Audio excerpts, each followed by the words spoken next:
Bienvenue à tous, mesdames et messieurs. Merci de prendre à nouveau le rendez-vous au Bénin.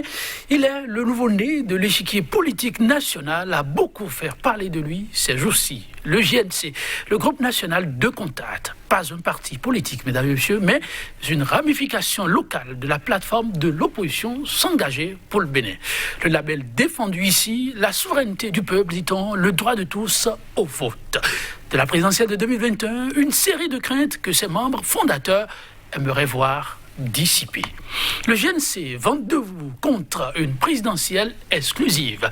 Une mobilisation pertinente à quelques mois du scrutin. Regard croisé, mesdames, messieurs, tout de suite et maintenant de deux politiques sur la question. À nos côtés, Mathieu Coco, acteur politique. Il est membre de l'UP. Et monsieur Mathieu Coco, bonjour. Bonjour Joël. Merci d'être à nos côtés ce matin. C'est moi qui vous remercie. Ça fait déjà un moment. Ça fait un moment, oui. C'est un plaisir renouvelé. Merci. En face de vous, pour l'instant, analyse l'un des membres du groupe national de contact de la plateforme de l'opposition s'engager pour le Bénin. Il a non, monsieur Salomon Tchabi.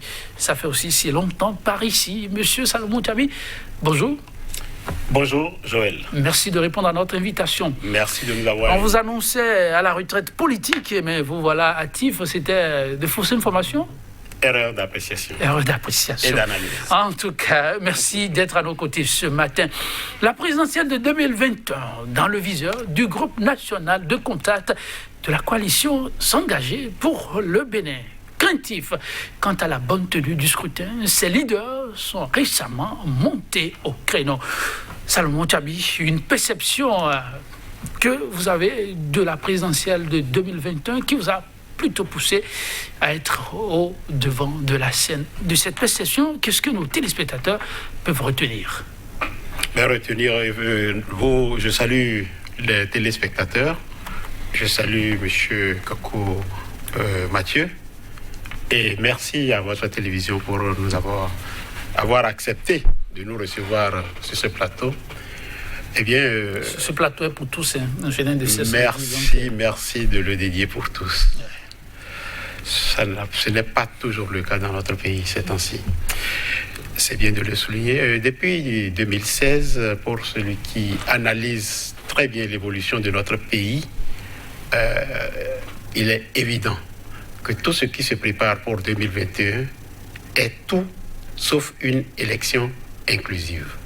Il est donc normal qu'acteurs politiques dans notre pays, nous fassions le travail de prospective, d'analyse, d'anticipation, et que voyant venir le danger, on prévienne très tôt afin que nous n'allions dans le gouffre. Vous avez dit depuis 2016, j'imagine, ils ne sont pas là, ces téléspectateurs nous suivent, ils seront curieux de comprendre ce que vous insinuez en disant que ça n'augure rien de bon, voilà, pour 2020. Pour ne pas ennuyer vos téléspectateurs, je n'irai pas très loin. En 2019, nous avions eu des législatives très exclusives, jamais vues auparavant dans notre pays et presque pas vues ailleurs dans le monde. Et il a suffi juste de sortir un bout de papier non prévu par aucun test officiel, et cela suffit pour éliminer tous les adversaires politiques et de faire compétir deux partis siamois qui aujourd'hui remplissent l'Assemblée de 83 personnes, 83 députés élus seulement donc par ces deux partis siamois qui évidemment sont tous liés au chef de l'État. 2020, nous avons tous également assisté à ce qui s'est passé, qu'on a appelé les élections communales, à l'occasion desquelles chacun a pu constater comment en plein exercice, en plein processus, il y a eu un coup, une mi-temps, puis modification de la loi, et on a poursuivi avec d'autres méthodes, ce qui aujourd'hui nous permet d'avoir ce que nous avons comme maire, conseiller communaux et maire dans notre pays. Ces deux exercices sont largement suffisants pour anticiper sur ce qui est en train de se préparer pour 2021. Et les acteurs politiques que nous sommes, nous ne pouvions rester les bras croisés et attendre le mal se faire. Oui, monsieur Mathieu Coco, voilà un peu le facteur motivant, cette perception par rapport à 2021, votre regard. Non, moi je crois que, d'abord je remercie M. Tchavi, que je ne connaissais pas avant. Je crois que on ne peut pas empêcher les gens de s'inquiéter pour les élections présidentielles qui se pointent à l'horizon, même si on voit de façon légitime qu'il n'y a pas de raison de s'inquiéter. Il n'y a pas de raison de s'inquiéter parce que les acteurs politiques qui doivent s'impliquer ou bien qui doivent se préparer pour affronter donc ces élections présidentielles savent très bien le chemin qu'il faut emprunter et comment il faut se préparer donc pour aller vers ces élections présidentielles. Je ne veux pas vraiment revenir sur tout ce qu'on a toujours dit ici sur ce plateau, les élections législatives, les conditions, parce qu'on ne peut pas forcer les gens à aller aux élections quand ils décident de ne pas y aller. Quand les gens ont volontairement décidé de ne pas aller aux élections, le pouvoir ne peut rien. On ne peut pas inscrire les gens contre leur volonté. Et puis, les élections communales aussi, c'était la même chose. Donc, à partir du moment où nous savons qu'une loi a été votée dans notre pays et qu'au moment du vote de la loi, nous étions tous à l'Assemblée nationale et nous avons donné notre caution à cela, ce n'est pas au moment de l'application qu'il faut voir parce que ça n'arrange pas telle personne, il faut revoir la loi. Moi, je crois que notre pays est en train d'avancer progressivement vers la modernisation donc, de son système politique. Alors, il faut, avec beaucoup de courage, accepter les choses et puis rentrer dans la danse. Et ensemble, nous allons améliorer ce qui est en train de se faire aujourd'hui. Parce que personne ne l'a jamais dit, même pas le président Patrice Talon ne le dit pas que ce que nous sommes en train de faire aujourd'hui est la meilleure. Mais nous sommes à la phase expérimentale de tout ce que nous sommes en train de mettre en place comme arsenal et politique. Alors, il faut qu'on y aille. Il faut l'expérimenter, il faut éprouver ces différentes lois et au fur et à mesure, nous allons corriger ce qui ne marchera pas. Alors, l'expression expérimentation, on vous l'a entendu dire, je veux parler du principal conférencier, pour ne pas dire conférencière, madame Amissetou Afo-Diobo, à la tribune, parler de cette expérimentation. Pour elle, c'était pas la peine, il faut pouvoir arrêter cette expérimentation parce qu'elle n'augurait rien de bon. Je suis tenté plutôt de vous dire, puisque vous avez évoqué ce qui motive vos craintes pour 2021, quelles seraient les conditions alors pour vous rassurer? Écoutez, mon vis-à-vis vient de le dire lui-même. Quoi? Il sait que 2019, nous avions eu des législatives qui n'étaient pas ce qu'un pays comme le Bénin méritait. Je suis un peu gêné de l'entendre dire que tout s'est passé bien et que c'est des gens qui ne voulaient pas aller aux élections qui n'y étaient pas allés. Ça, c'est être plus royaliste que le roi. Le chef de l'État lui-même a reconnu qu'il y a eu mal donne et il est allé jusqu'à expliquer que ce n'était pas parce qu'il avait une mauvaise volonté, mais c'est parce qu'il était pressé dans la mise en œuvre de ces réformes. C'est ce qu'il a dit. Il dit qu'il n'avait pas de sa part une volonté d'empêcher l'opposition d'aller aux élections, mais c'était plutôt le résultat de sa volonté d'aller vite dans les réformes qui avait conduit.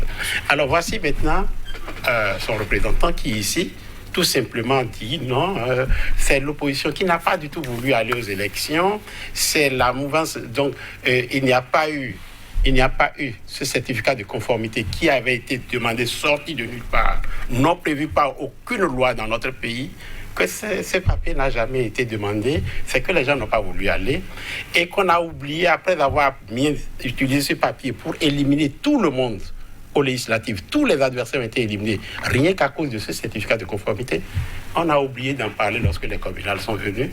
Et aujourd'hui, ce n'est plus d'actualité puisqu'on a déjà exploité ce qu'on veut. Mon cher ami Coco n'a pas du tout eu connaissance de tout ça. Pour lui, c'est que les gens n'ont pas voulu aller aux élections, ils ne sont pas partis. Bien, écoutez, je l'en félicite, mais la bataille que nous menons aujourd'hui n'est pas la nôtre seule, c'est la bataille de tout le peuple, y compris de lui-même, parce que, j'en suis certain, bientôt, c'est lui-même qui trouvera que, heureusement que vous aviez mené ce combat. Ah, comment ça? Il en a besoin parce que la posture qu'il adopte aujourd'hui, parce qu'il est dans une position donnée, bientôt lorsque cette position ne sera plus la sienne, il trouvera l'opportunité, l'utilité de la bataille que nous menons. Ce que nous disons aujourd'hui nous ne demandons pas que son bord politique ne puisse pas s'exprimer, ne puisse pas participer aux compétitions. Mais nous lui demandons, lui et les siens, de faire en sorte qu'il y ait équité dans la bataille politique au niveau national. Lorsqu'il y a élection, que tout le monde puisse y aller à conditions égales, comme cela était au moment où ils arrivaient au pouvoir. Nous ne demandons pas plus. Or, depuis 2016, nous constatons avec permanence et régularité une démarche qui ne veut pas du tout qu'il y ait équité, qu'il y ait justice lorsqu'il y a une compétition. Et cela, je viens de le citer, je viens de vous parler de ce bout de papier qui a été sorti et qui a permis d'éliminer tout le monde. Et subitement, il n'y a eu que les militants de deux seuls partis, les partis proches du chef de l'État, qui soient à jour, qui soient bien, qui maîtrisent toutes les possibilités. C'est des éléments que vous avez évoqués tout à l'heure. On va pouvoir évoluer. Je parlais des conditions tout à l'heure, mais avec vos développements, je suis obligé d'évoluer pour que, oui, sur certains aspects, on ne revienne pas trop, parce qu'effectivement, sur ce plateau, on en a largement débattu. Mais vous, l'originalité ou la nouveauté dans ce qu'on a entendu, vous avez parlé par rapport à cette présidentielle, du moment choisi pour l'élection. Quel est le problème que ça pose? Nous avons entendu des dates. Les dates ont été avancées et ces dates ne correspondent en fait à rien.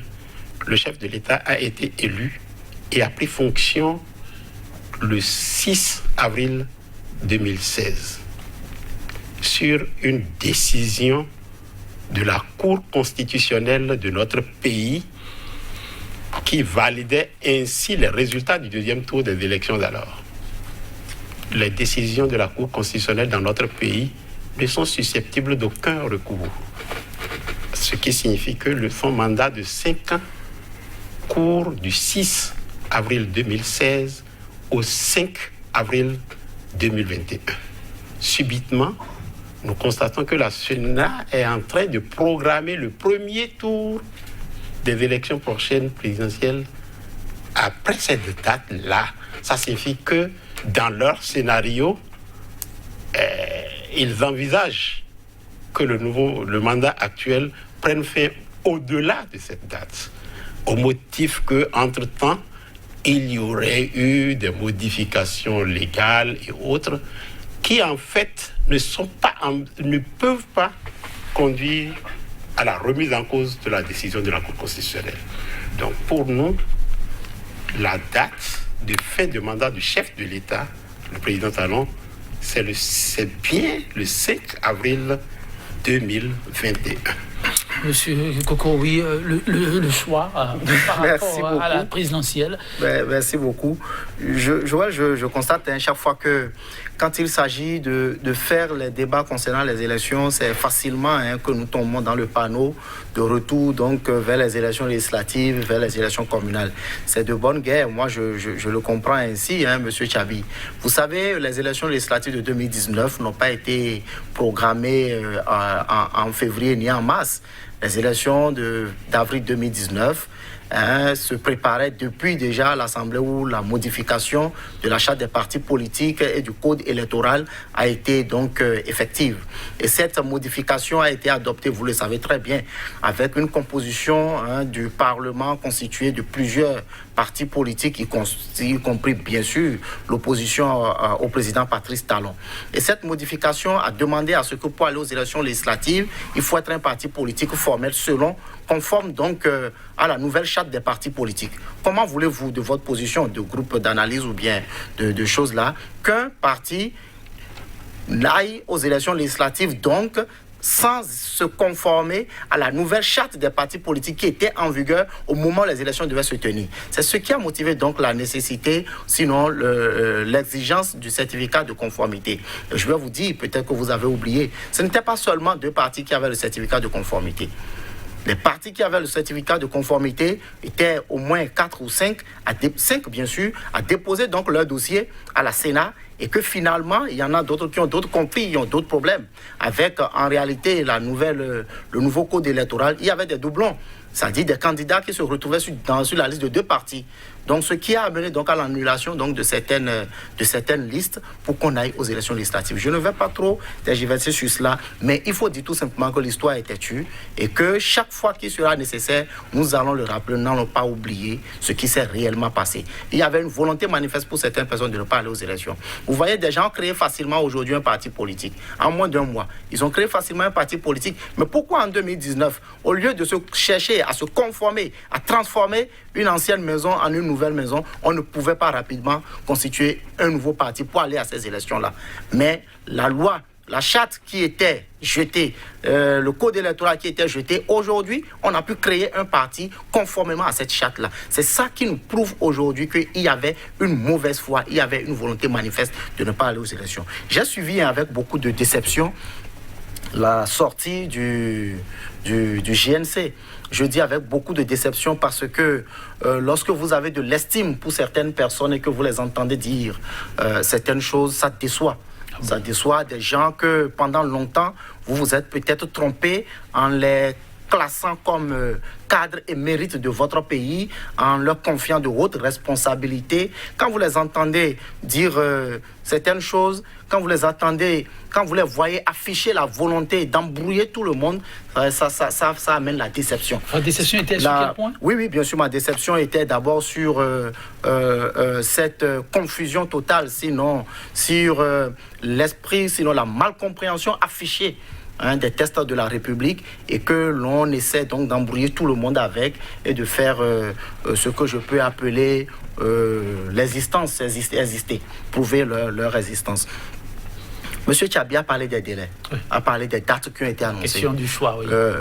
Je voudrais que vous preniez le soin, d'accord, de lire la Constitution révisée de notre pays depuis quelques années. Et que cette Constitution a prévu des nouvelles dispositions. Qu'il vous souvienne qu'au lendemain des élections législatives de 2019, sur l'initiative du président de la République, nous sommes allés au dialogue politique national. Et que cette rencontre a permis aux acteurs culturels, a permis aux acteurs politiques, de s'entendre sur un certain nombre de points. Principalement l'organisation des élections générales. L'organisation des élections générales, c'est le fait d'avoir une année électorale. Et que cette année électorale nous permettra de finir tout ce que nous avons comme élection en une année. Et que ce consensus a mobilisé donc les députés qui ont modifié la Constitution en l'intégrant donc dans la Constitution avec beaucoup d'autres points, bien sûr, qui ont été intégrés dans la nouvelle Constitution. Et à partir de ce moment, si nous voulons faire des élections générales, il faut les faire dans la même année. Alors, il faut faire en sorte que ces élections se déroulent de façon consécutive et sans qu'une élection n'empiète sur l'autre. Nous savons très bien que le président de la République a pris fonction le 6 avril, tout le monde le sait. Mais si nous avons révisé notre Constitution et que nous voudrions faire désormais des élections générales, la loi a prévu, par exemple, que nous allons faire premièrement, déjà à partir du mois de janvier, il faut faire les élections législatives et communales couplées. Et que l'Assemblée nationale et les conseils communaux seront installés déjà fin février. La loi dit maintenant qu'il faut que le dépôt des candidatures pour l'élection présidentielle se fasse 50 jours avant l'ouverture de la campagne pour les élections présidentielles.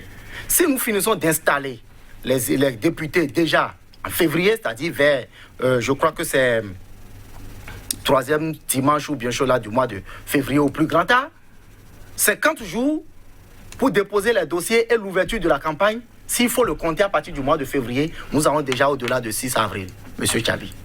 Voilà ce qui a motivé cela. Et je crois qu'un groupe de réflexion qui vraiment... Quand on ne connaît pas, on demande. Quand on ne connaît pas, on demande. Donc, et ceci, je crois que le président de la Sénat l'a suffisamment expliqué. Les acteurs politiques, d'autres acteurs politiques que je considère de l'opposition, n'en font même pas cas encore comme problème. Parce qu'ils ont compris peut-être, ou bien parce qu'ils ont cherché à savoir. Monsieur Tchabi, donc voilà réellement de compréhension. une question de compréhension des tests.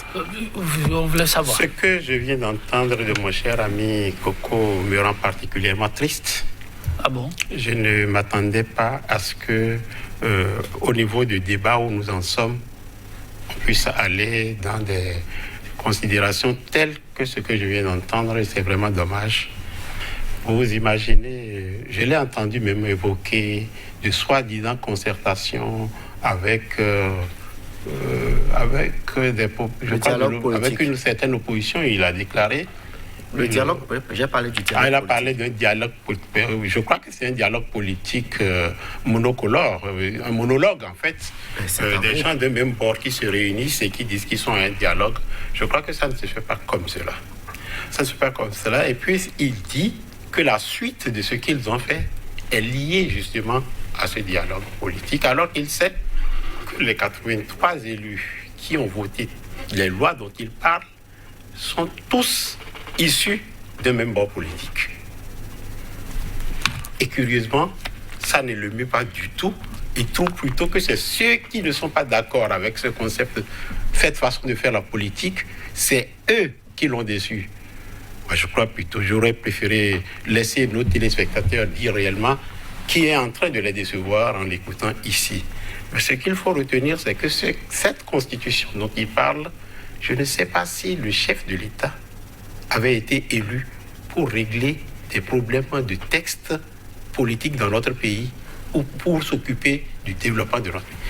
À l'heure où on les lisait, les préoccupations n'ont rien à voir avec les conflits ou les situations politiques à gérer, telles que ce qu'il a créé et généré aujourd'hui, sans prendre à la modification de la Constitution, alors que déjà une décision de la Cour constitutionnelle dans notre pays, à valeur constitutionnelle, a dit pas de modification de Constitution sans consensus. Je n'ai pas suivi les débats qui ont lieu et qui ont débouché sur cette modification. Et ça a été une modification pernicieuse. Et par rapport aux présidentielles qui viennent, je vous souligne, et cela a été évoqué la dernière fois, l'article 130.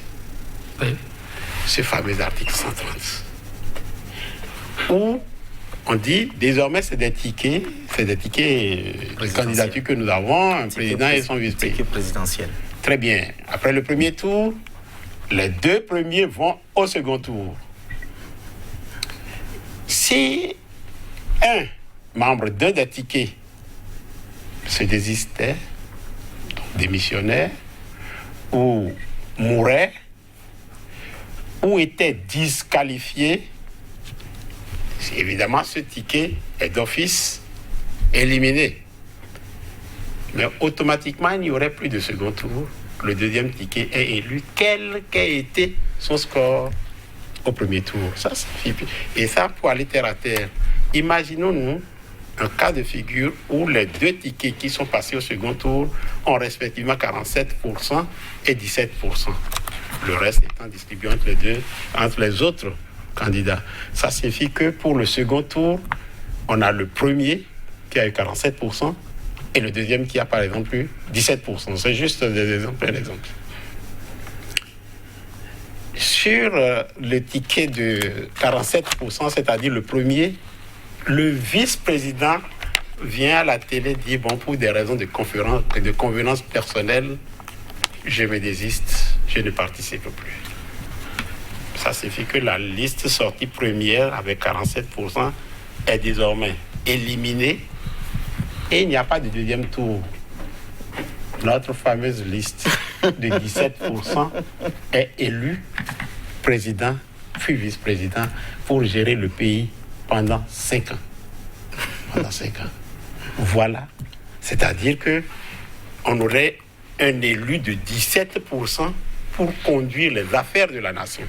C'est vrai on a été déjà habitué à cela parce qu'aujourd'hui, nous avons une assemblée qui a été élue avec une participation maximale de 27% de nos compatriotes.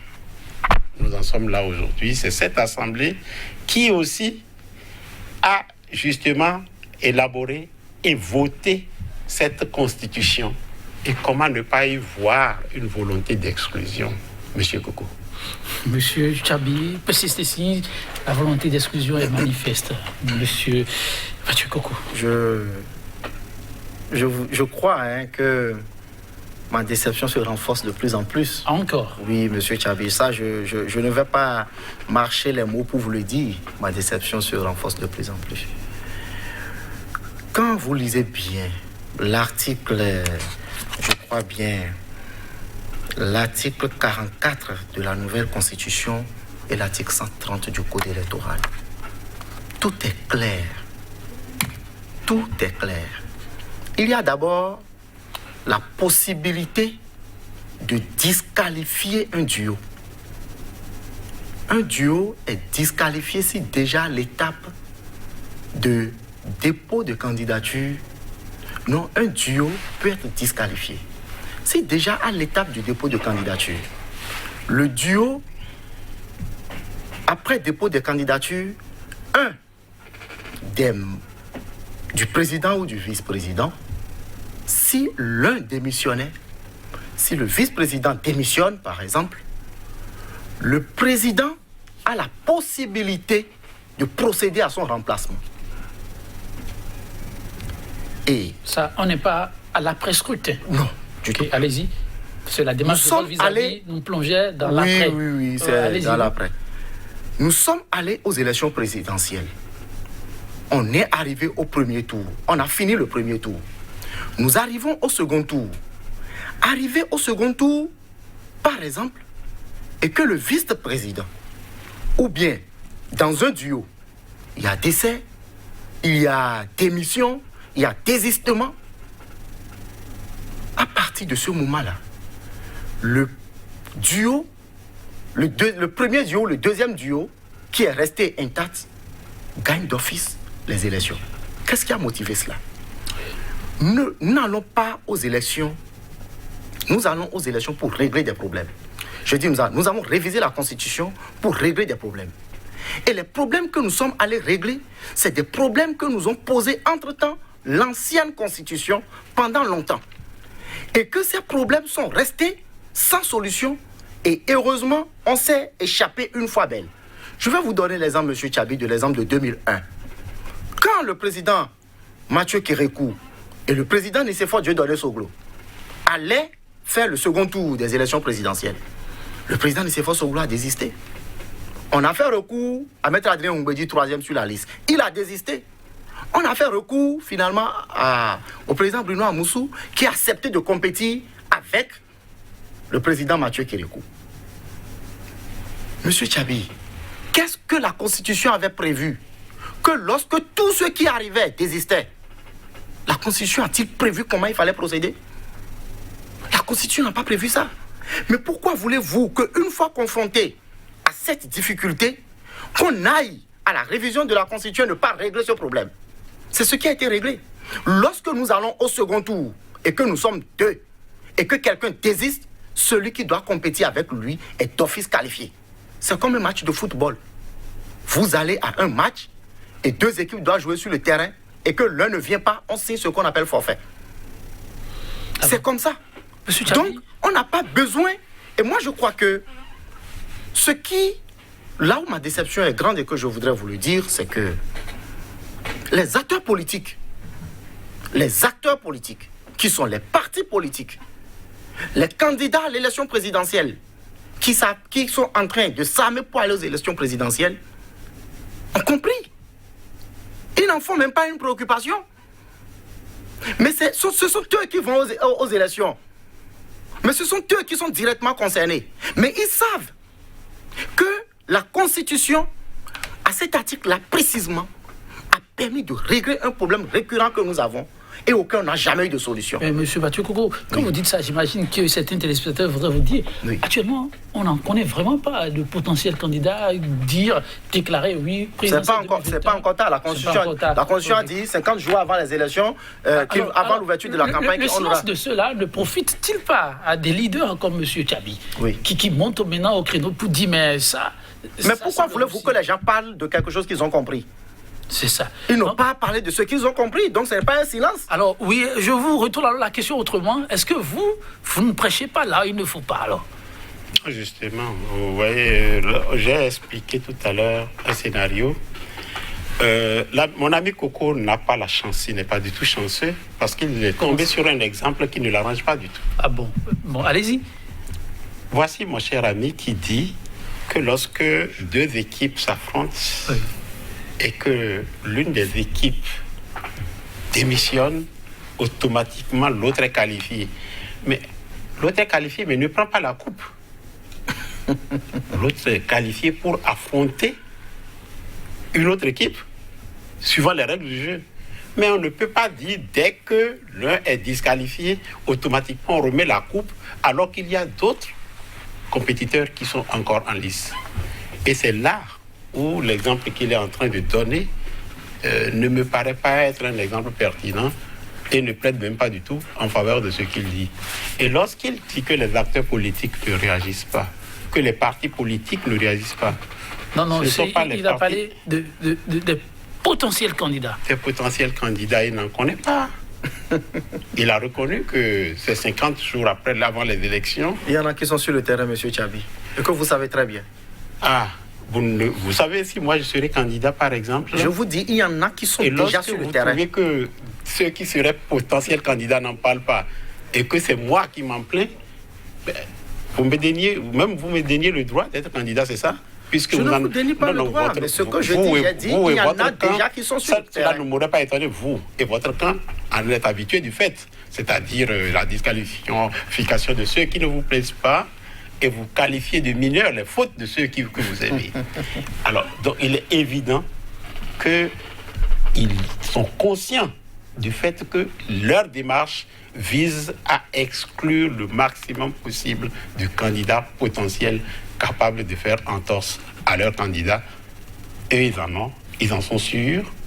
Et ils travaillent déjà activement à faire en sorte que cet adversaire n'ait aucun compétiteur capable de l'affronter. C'est vrai que ça entre dans une logique, puisque c'est eux, mon cher ami Coco. Je vous ai donné l'exemple de 2001. C'est vous qui avez déjà affirmé dans ce pays que pour gagner une élection, eh bien, on n'a pas besoin d'avoir... Monsieur Tchabi, est-ce que cette disposition règle en réalité le problème qu'on a eu en 2001?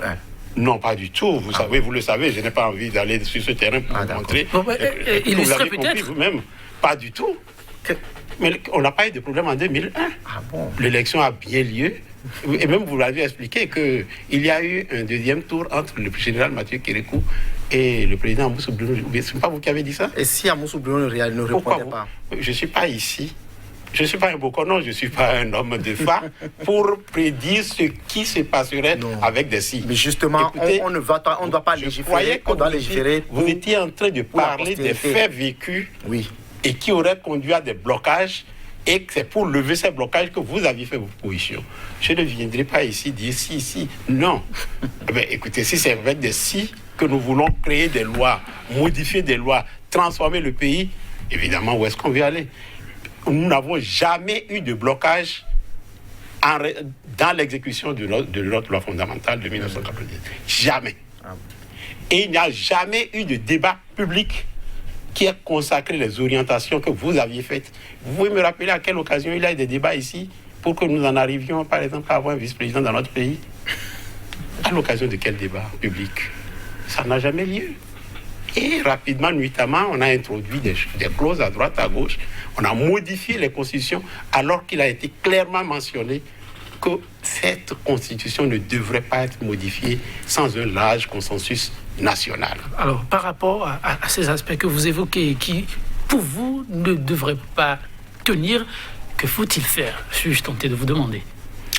Depuis que nos amis ont commencé à mettre la main dans les différentes lois de notre pays, charte des partis, loi électorale, constitution, ils n'ont amené que des problèmes et aggravé des situations, créé des situations difficiles et les aggraver au fur et à mesure. C'est une constante dans leur démarche. Et lorsque l'on ne sait pas là où on va, au moins on sait d'où on vient. Mais nous avions une loi fondamentale en 1990 qui a été votée en 1990 et qui a fonctionné merveilleusement bien. D'ailleurs, c'est cette loi fondamentale qui a permis que le président Talon arrive au pouvoir. Cette loi n'a jamais péché contre personne. Mais dans la mesure où on est aujourd'hui dans des lois qui risque de nous orienter, de nous amener vers des situations de conflit. Pourquoi ne pas repartir et reprendre nos anciennes lois? Surtout que ces lois, c'est que vous les avez prises dans des conditions d'exclusivité, dans des conditions où nous avons une assemblée complètement monocolore, à votre couleur.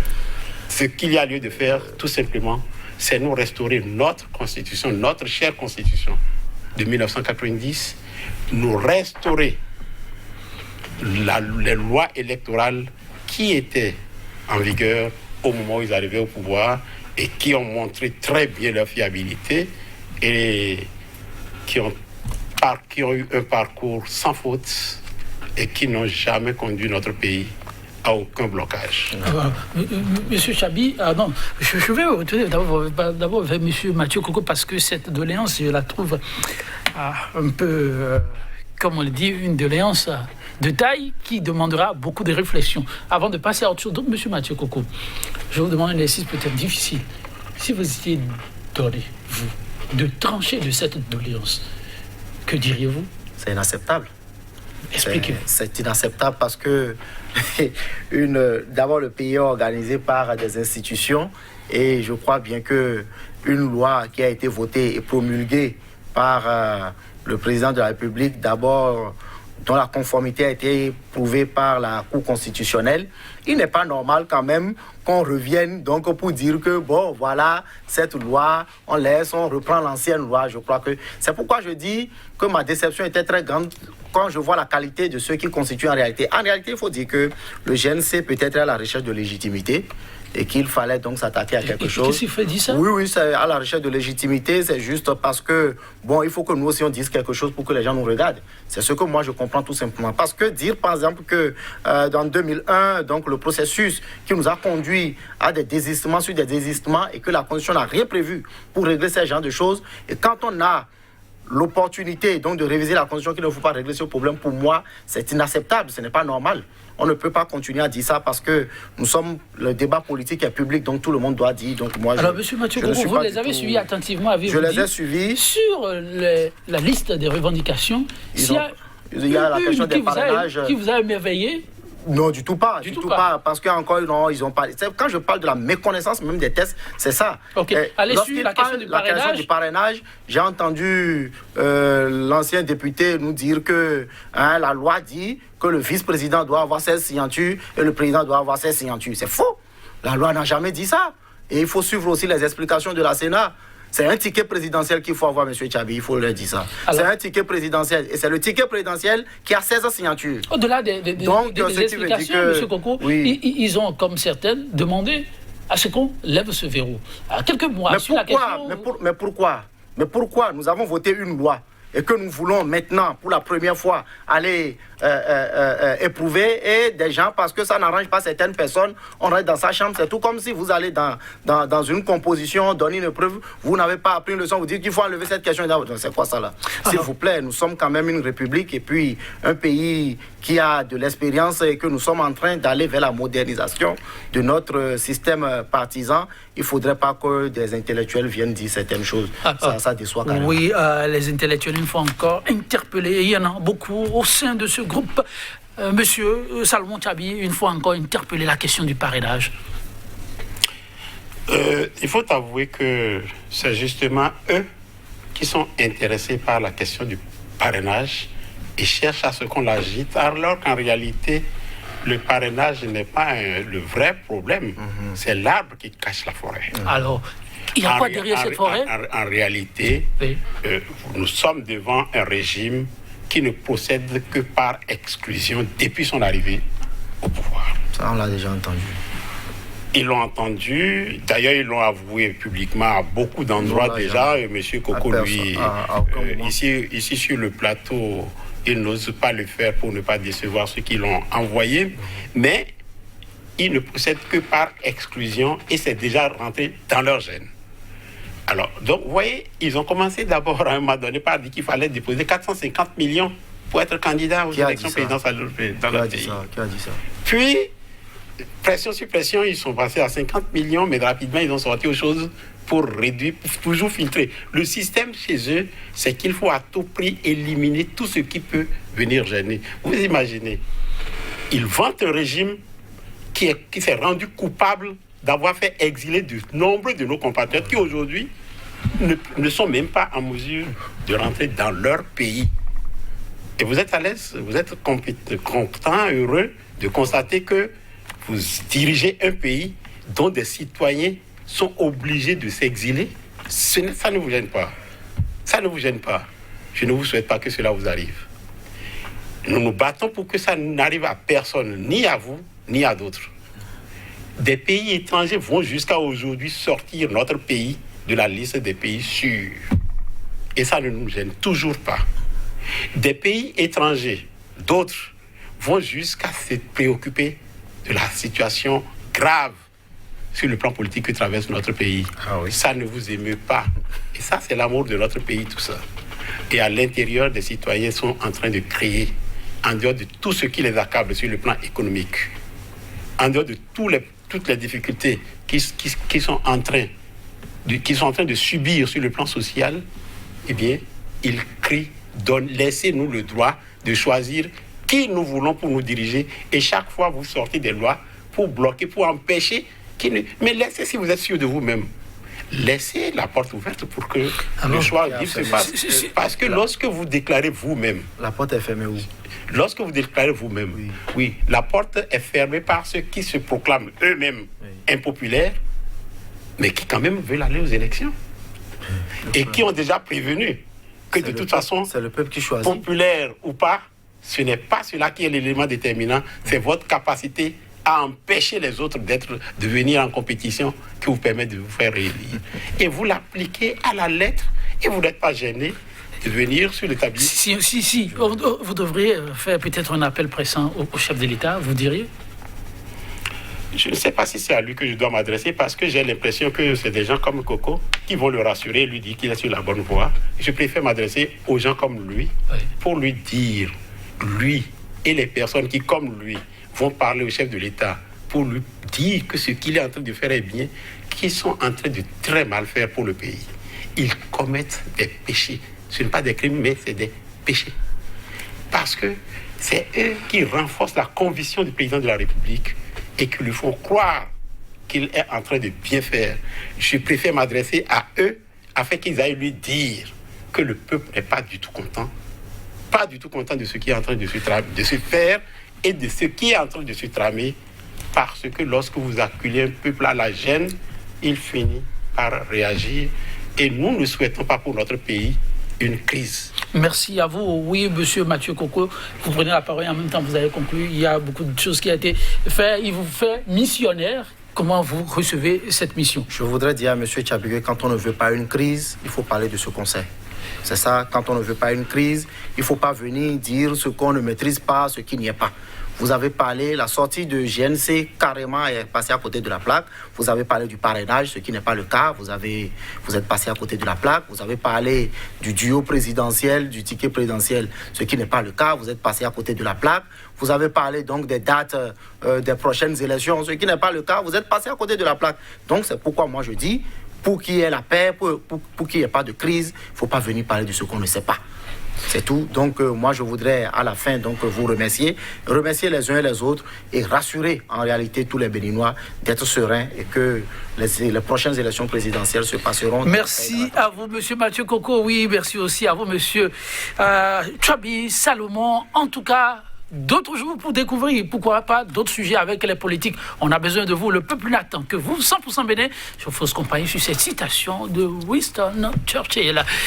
Plus vous saurez regarder loin dans le passé, plus vous verrez loin dans le futur. Prenez soin de vous, mesdames, messieurs. À très bientôt.